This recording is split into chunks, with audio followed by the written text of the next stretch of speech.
Use code AFTV20 for 20% off your order with Fireway Pizza. Just click the link in the description below or go to fireway.co.uk now. I'm here with Sheroy. Sheroy. A little wry smile, but your thoughts on the game and the season overall? In all honesty, it's difficult to give thoughts on the game because we knew we needed to win. We weren't great. We got the win, but ultimately it proved to be immaterial, right? So I think with regard to the game, I think I might leave it there. if I'm being honest with you, there's not much more. Yeah, I see where you're going with that. In the same way that in the build up to this game, not many people were talking about the threat that Everton pose and whether Arsenal will win or not. I'm not here to do a massive debrief on that. You can't help but look at the season, right? And to look at the season overall. For me, context is always massive, all right, in terms of analysing a project like a season. So I'm looking at Arteta's first full season, which was 2020-2021. The teams that finished above us, you were looking at, obviously, Manchester City. You were looking at Liverpool, Manchester United, Chelsea, Tottenham, even Leicester and West Ham finishing above us, yeah. I think the gap between us and City, they finished first that year. I think the gap was somewhere in the region of 25 to 30 points. Massive. I'm looking at this season. We finished 2 points behind them.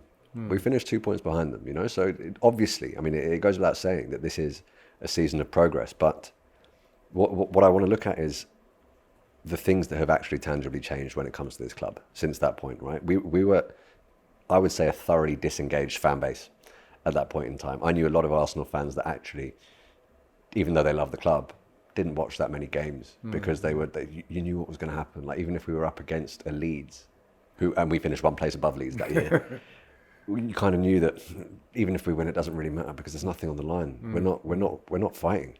We're not competitive, right? A thoroughly disengaged fan base. But if you look at the fan base today, I don't know if I said this to you. I said this to someone. I came out of Finsbury Park Station today. That level of footfall was not normal. It wasn't just for the match day. People came here from all over the place because they knew that there was a chance, right?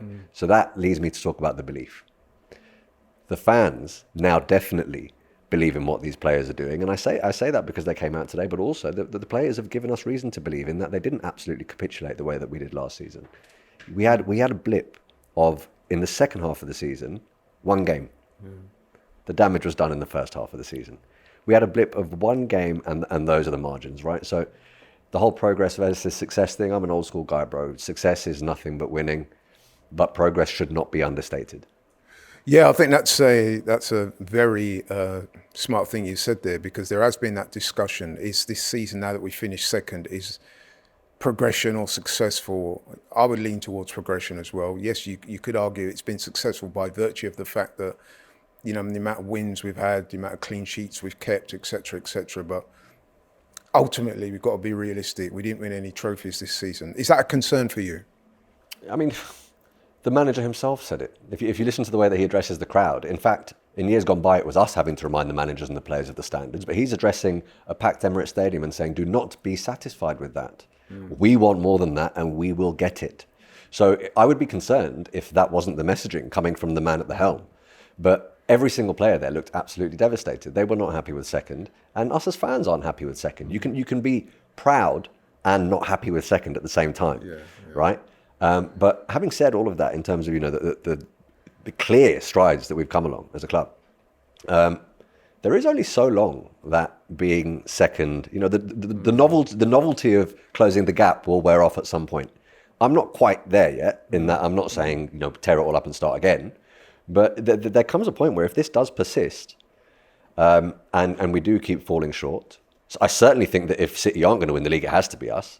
You know, it can't be a Liverpool or it can't be a Chelsea, because that would be catastrophic given the amount of time and work that we put into this process. But I think with the foundations and the roots that we've laid now, look, you're looking at a highly skilled team at a brilliant age with a decent amount of experience. Contracts for all key players appear to be tied down. Contracts for players that are sort of surplus to requirements, they're going on a free, and we might be able to get a bit of money for others. So in terms of long routes and a path to sustained success, we're on the right lines, man. But we're up. I know it sounds cliche, but when you come up against once in a lifetime greatness, sadly, it's a foreseeability that you might be second for another year or two until my man decides to retire. I call it the Usain Bolt syndrome. You know what I mean? You got a clear And he'd won races winner before the races started. Yeah, exactly. Because it was up here. Yeah. But we're not showing that mentality. We're not showing the mentality of, well, it's going to be Man City's in it, so let's just see what we can do. We're going, no, we can win and we want to win. And Arteta's been here for 4 full seasons now. He came in and inherited an absolute mess. For half of the time that he's been here, he's been the closest challenger to Manchester City, and that's been the last 2 years. So anyone that wants to conduct the usual Twitter rudimentary analysis, 5 years, no trophies, this much spent, ha ha ha, you man are shit. I mean, feel free, but the reality of the situation is, I would much rather be in the position that we're in than any other club aside from Manchester City. That being said, do you think we've got a manager that can get it across the line? Yeah, I mean, to be honest with you, man, there's nothing really to indicate to me that we don't. And I say that because of the fact that, to an extent, look, this run that we put in from the 1st of January until now, that's a title-winning run. That is a title-winning run. Before that, I hadn't seen an Arteta team do that. But he's now shown me that he can put together a title-winning run. The reality of the situation is 2023 as a calendar year was quite poor because we fell off at the back end of that season and we didn't actually, amass the points that we ought to have at the end of 2023. So, and I completely understand that, a season isn't just in the latter half of a calendar year or in the former half of a calendar year or whatever. But I do think we do have the guy to get over the line. And then look around the rest of Europe, all right? You're looking at Leverkusen, won their league by well over 10 points. I think PSG have won their league already and they're like 9 clear. I think Inter well over 10 points clear. You can look around all of these European leagues. The gap's massive, and they're not dealing with a Guardiola. They're not dealing with a Guardiola with the best striker in the world, who could end up being one of the best strikers in my lifetime up front. They're not dealing with that, and we're 2 points off the pace at the moment. What reason is there to believe that he can't? And if he can't, with respect, who can? Who else? Who's out there? Where you look at that manager and you go, you know what? He is so much better than Mikel Arteta, and he's so much closer to Pep Guardiola. That guy's going to get Arsenal over the line. You can name one. Well, it's always very difficult with managers because look at, you mentioned Leverkusen. Alonso kind of came from nowhere, innit? Yeah. And look how he shocked the world. We got this guy coming in at Liverpool next season, Arne Slot. He's very well regarded and well renowned. We'll see how he can do. I don't envy him though. Being the guy after the guy is a tough job. Yeah, absolutely. Yeah. The players, moving on to the players. Now, listen, they've all done very well this season, pretty much everybody. Are there any players for you that stand out? And if so, who? Yeah, loads of them. I mean, look, I can wax lyrical about William Saliba. He's obviously had a fantastic season. So has Gabriel. They've both been immense, right? I can wax lyrical about Bukayo Saka. Obviously, he's been formidable as well. Martin Odegaard, for me, inspires confidence on and off the pitch. Formidable leader, kind of guy that, he's the kind of guy that if your daughter brought someone like that home, you'd be quite happy as well. Do you know what I mean? He's a good man. Yeah, he's a good man. But the guy that I need to speak about really is, because a lot of the core of the team was actually here last season, the thing that has changed for me is Declan Rice. Declan Rice coming in has shored us up in a way that really, I think that is the difference between last season and this season, in all honesty, right? You look at bringing in that level of talent, and again, this goes back to closing the gap on Manchester City. In years gone by, mate, if Pep Guardiola wanted a player and we wanted a player, he goes to Man City. But you've now got players that are choosing Mikel Arteta and Arsenal over Pep Guardiola and Manchester City for one reason or another. That's a good sign. That's a good sign, And the reason I have to talk about Declan Rice is we capitulated last year. The minute someone like Thomas Partey wasn't involved, it was lock off. Thank you, we're done. Midfield's finished, But Declan Rice has given us that level of sort of stability in there, and he's added a few goals to his game as well. He's only going to get better, and he's another example of one of those guys that's quite young and is only going to get better, And there will inevitably be a lot of talk about acquisitions now that the transfer window comes along. But I felt back end of December, when the January window is about to open, and there was a lot of talk about a striker. I think I said this, I said this to Turkish and Chris Hudson on the Supporters Club. I said, talking about acquisitions is fantastic, but don't underestimate the value of bringing up the level of the players that you currently have too. Because we were operating slightly under our level, and what did? They didn't bring anyone in. They elevated everyone, and we went on what I can only describe as a mercury, right? So we need to sprinkle maybe one or two. Well, that brings me very nicely to the last question. Yeah. I've asked some of the others this as well. So now that the season's ended, what fans tend to do naturally now is to look forward, and one of the things they do in looking forward is to see areas of the team that they feel can be strengthened. So my question to you is, what areas of the team do you feel can be strengthened? And are there any obvious people out there that you would like to see come in?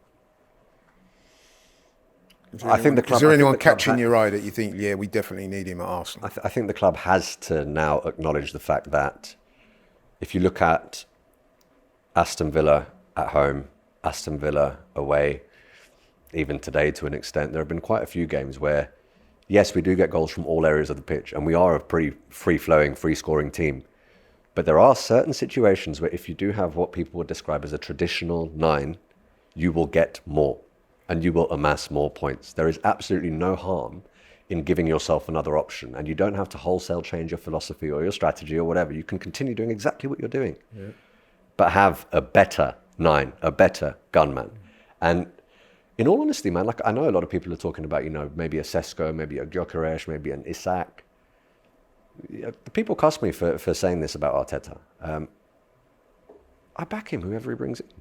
I'll back whoever he brings in, whoever Arteta brings in now. I will sit there and go, he must have a reason for it, and he must have a plan for it. And for the more recent signings where I have doubted him, i.e. like a Kai Havertz, even he kind of shut me up to an extent, man. So personal preference, I love Isak, man. I mean, I'm talking about someone who can come, wear the number 14. I think fits into our style of play. You can't help but look at the comparisons between him and Henry. Sometimes when he drifts in from that left-hand side, opens his body up. I think he's got a wicked conversion rate. And I know it's a weird thing to say, but I think in terms of like the Arsenal, North London sort of culture, I think Isak kind of fits in with that. He's a guy that a lot of the fan base will get behind and be able to relate to as well. That for me is massive. I think we do definitely need an 8 because you can't rely on Thomas Partey. Jorginho is not necessarily the one. So if we're looking at that midfield, I like Rice in the 6. I know he can play the 8. I don't like Kai Havertz in there. But if you can't get the 8, I'd move Odegaard into the 8 and then look for a 10.